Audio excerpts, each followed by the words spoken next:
Hi, I'm Tim. Welcome to Watchbox, and thanks for logging on. If you love this watch, email me, tmosso@thewatchbox.com. It's in the description below. Your purchase and pricing email question line for buying this or any watch you see on any Watchbox platform, tmosso@thewatchbox.com for pricing.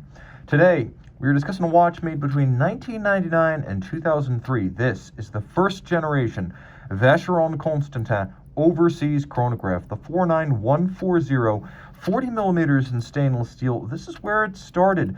Inspired by the 1977 reference 222 designed by Jörg Heisek, this model was a modern-day sports watch interpretation of that design language by outside designer Dino Modolo and Vacheron Constantin's own Vincent Kaufmann. The timepiece has aged well, and in many regards, this first generation of the chronograph is the most purely elegant.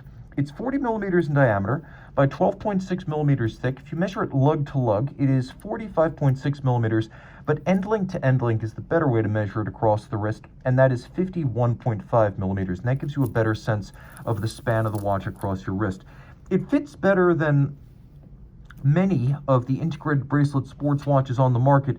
In particular, it's nothing like a Royal Oak in that this is a 40 millimeter watch that wears true to size. The bracelet doesn't fight you, and even on my 16 centimeter circumference wrist, you can see it's nice, low slung, reasonably compact across the wrist, very comfortable and suitable for a wrist as small as 13.5 centimeters circumference, something I cannot say of even a 39 millimeter Royal Oak. Now the watch is solid. This first generation bracelet was without a doubt the most intricately finished, and you can see that there's a channel, actually a double channel, that runs longitudinally down the center of the bracelet, and then you'll note that there are polished and satinated facets for contrast. There's a lovely rolled bevel on the side, and you can see the flanks of the links are all of high polish. Removable links are fixed in place by screws, and then if you start bending, you can see that these little links are even internally finished in places where you wouldn't conventionally be able to see the fine finish. So the attention to detail here is lavish. You'll also note the use of ceramic spring-loaded pin snaps even then to maintain the tight tolerances of the clasp over time, as the steel cannot wear down the ceramic. It maintains its tight tolerances. Now the clasp, you can see, features a little trigger release internally, as well as a Maltese cross motif clamshell lock externally. So there is a double lock for this decidedly robust double folding sports watch clasp.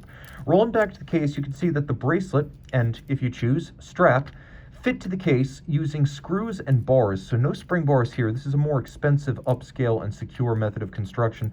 The bracelet is fully integrated into the case, and you can see that not only does it taper when viewed from overhead, but the thickness of the individual links also tapers, stacking up thicker as it approaches the lugs. The case flanks are of high polish, as is the bezel hood. You can also see there's a nice transitional bevel that runs all the way down each side of the case. That's laid down by hand. This is an extensively hand-finished watch, and you can see that right down to the details of the interstitial portions of the bezel, you can see the recesses are vertically satin finished, even as the outboard Maltese cross motif portion is all of high polish. Screw-down crown, screw-down chronograph pushers, 150 meters water resistant. You can see there's a Vacheron Maltese cross outboard of the crown, and that there are small shear guard type structures that add a little bit of volume and body to the side of the watch and a bit of shear guard protection for the crown and pushers. Taking a look at the dial, it is silver and sunburst from the center, so radial grain out from the cannon pinion at center. We have lovely polished dart-style applique indices, a double-digit 8 with lovely faceted apertures. Arabic numeral 60 right up at 12 o'clock. Polished hands, you can see they too are faceted for better contrast, and the chronograph functions, the hours, the minutes, and the seconds, all feature blackened hands. The subregisters themselves, as you can see to good effect, all feature polished chapter rings, and then a concentric circular azurage stamp to give them a little bit more definition, color, and a tonal contrast with the dial proper. Underneath the case back, which is inspired by the Italian Navy training vessel Amerigo Vespucci, you have a Frederic Piguet 1185. Vacheron calls it the caliber 1137. Technically, they're almost identical with the exception of the double date module that Vacheron applies. So automatic winding, unidirectional action, 40-hour power reserve.